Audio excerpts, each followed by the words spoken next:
Hi, my name is Daniel Knuth, and I'm going to discuss the scandal that was discovered at Wells Fargo in 2011. I am also going to discuss the way the company handled the situation.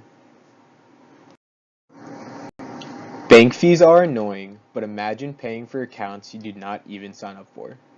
In 2011, Wells Fargo was accused of privately creating millions of unauthorized bank and credit card accounts without their customers knowing it. The exact number is roughly around 1.5 million accounts.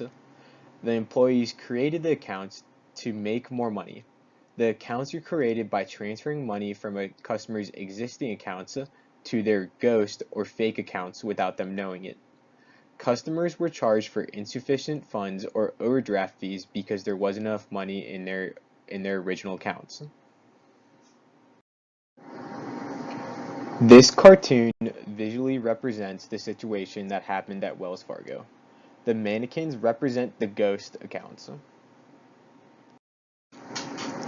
When corruption occurs on a stage of this magnitude, there will be large consequences. The Consumer Financial Protection Bureau issued the largest penalty it has ever sentenced in a fee of $185 million. This $185 million fee will be broken down into three parts.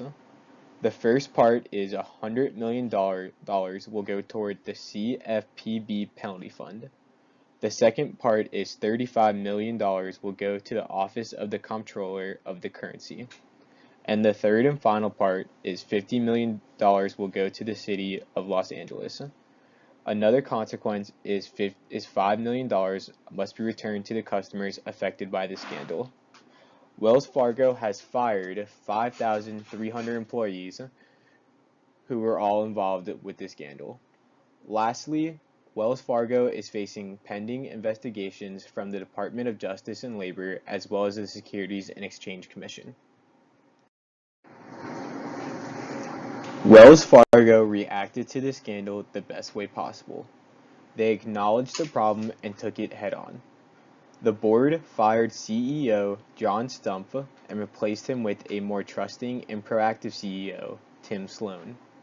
Wells Fargo changed their unrealistic sales goals, which encouraged employees to try to hit ungodly revenue numbers, which could have been motivation for the scandal.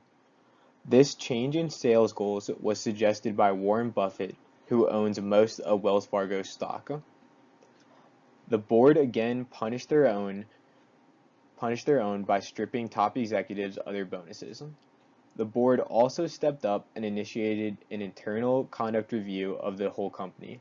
The conduct review was very open to the public to show transparency to their customers.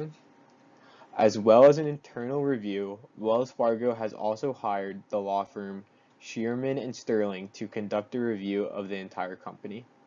The investigation will take up dozens of lawyers to prove to the world Wells Fargo can be trusted again, and that they have nothing to hide.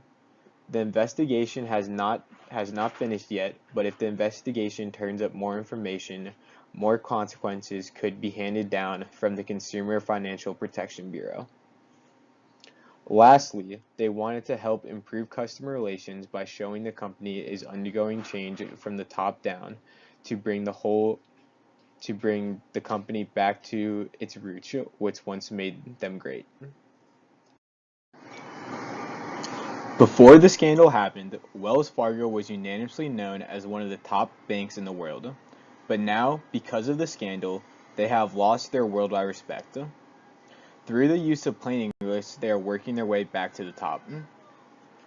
Plain English allows the company to clearly speak to their intended audience without any miscommunication on what they're discussing. This adds to the company's stance on being transparent during the allegations and showing their customers they have nothing to hide. Wells Fargo's name may be currently tarnished, but they are taking the right steps to fix their bummish name.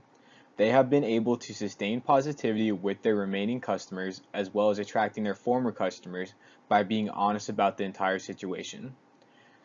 They have also taken out ads in multiple media outlets to showcase their changes. Everything the company has said has been straightforward.